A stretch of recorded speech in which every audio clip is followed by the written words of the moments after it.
Hey everyone, I'm Astika Madan, pursuing psychology honors at IPCW with a CUT score of 768 out of 800, and that for my psychology domain being 200 on 200 and my board examination being 100 on 100.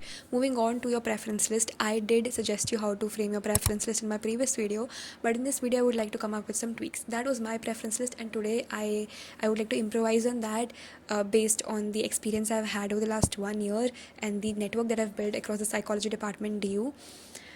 Things being simple, I am suggesting you to keep IPCW as your first preference above LSR and JMC. Now, as shocking as this might sound, let me break this down for you.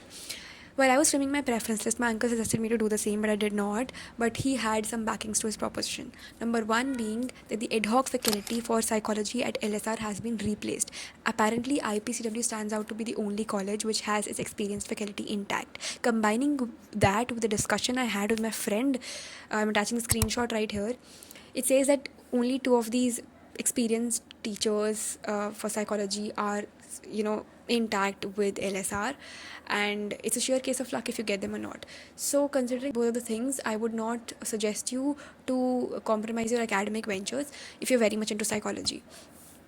For the brand that LSR offers, the people who are into psychology are aware that IPCW itself is a brand for psychology. LSR does offer extra co-curricular activities and a great society culture, which you might not find at IPCW. IPCW and LSR have both gone through a transition over the last years. LSR in terms of this professor thing, this replacement thing, and IPCW in terms of other things which you might find on Reddit and everywhere. Considering both, you should weigh down your choices because it's all about the kind of preferences you have. If you are very psychology centric, you should go with IPCW. If you want a general branding and society culture and you want a, overall enhanced crowd, because the cutoff at LSR is high for all the courses. Unlike IPCW, which is very high for psychology, but it's okay for other courses. Now, all of these things you have to think by yourself. I just felt like I need to convey this because once we come out of school, we compare these colleges based on the general perception. Obviously, anybody would think twice before putting LSR down, but that is for the generic courses. Psychology is something which is offered only across 12 colleges, and when it comes to psychology, you can't think normally. You have to weigh things down, and this is a unique course. This is not something offered all across DU. For other courses, I would never suggest you to keep IPCW above LSR. But when it comes to psychology, I am suggesting this to you, and I have already, given the backings. Now, if you need to discuss more about this, you can come to my DMs at Madan Astika, comment here, or mention that in my AQAs at my Madan Astika highlight. So I think that is it for the LSR IPCW thing. Moving forward to Gargi, I did not mention Gargi in my previous video because it offers applied psychology, and if you are going ahead with applied psychology, you should compare applied psychology with the research-based psychology first and weigh your future career prospects. If you're fine with it, then Gargi is a really good college. It's one of the top colleges amongst South Campus, and overall also it's a very good college with a good infrastructure, crowd and faculty, so you can go ahead with that. Third thing, the anxiety. Oh god, people are asking me to predict their colleges based on their score and their desired courses.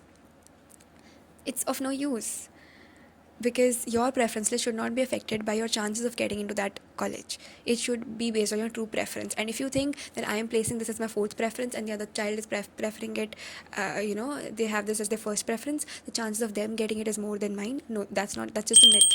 And if you want any backings to it, then yes, you can refer to the previous year's webinar with Ma'am Haneed Gandhi, the Dean of Admissions, where she suggested you not to trick with the algorithm because you have to mention your actual preferences irrespective of your scores. So done with that, the third thing being the perspectives you get. You often try to reach out to as many seniors as you can, and even I did the same thing. I reached out to the president of the student council, LSR, Hindu College, and Miranda, KNC, KMC, JMC, every college. I reached out to so many people, professionals, alumnus, and my relatives and everybody, that my parents were like, Astika, stop doing this, you will get influenced, and career choice is not something you make under an influence. I completely agree to them. Our minds are really impressionable at this point, but that does not mean you stop reaching out to people or collecting data, because you are doing it objectively. You do not think about your career looking at a wall hole or looking at the moon sitting in a chair. No, you do it with a pen and paper. Once you're doing it with a pen and paper, you will make an informed decision. It would be a strategized, planned thing. This also helps you in your college. Like, if you get into your college, one college and not the other one, you would obviously compare your life and the people who are into that college. You might regret your decisions. In fact, everybody gets that self doubt, even I do. But I'm glad to share that my self doubt never lasts for more than 10 minutes, because the 10th minute I realized that these were the reasons I opted for this course in college, and they still make sense. Make sure whatever plan you are framing stays relevant over a period of time. It would only remain relevant if it is well planned, well informed, and well thought of. In order to do that, you need to be well researched. You go to Reddit, which sounds very controversial, but you should consume every bit of information which is relevant to you, and then you need to be sure that you're consuming authentic and trustworthy information. And once you're consuming it, or you even have an idea of it, okay, there's something like this being said, don't get influenced, just consider it, check it, verify it, whatever you want to do it, but be well informed. Don't leave any source. Read the curriculum specifically before opting any course. You should not be like, oh, I want to do psychology, let's go ahead with it. Read the syllabus, open the website. It's very natural to get influenced. If you're talking to somebody over a period of 1 hour about the same thing, they would have their personal biases, which would affect your mindset. But you don't have to let that happen. You have to write things down. Trust me, this sounds very simple, but if you're writing it down, you won't fall into that trap. You would end up making the right decision. And if you're writing this down and you're making a change in your preference list one night before the freezing, tab bhi it is fine. It's never too late, until and unless your decisions are informed and they have a reason to it. You should think of it from every angle, think of every counter argument, and still be relevant. You would not make a wrong decision this way. I think I've mentioned almost everything. In case of any doubts, reach out to me at Madanastika. And till then,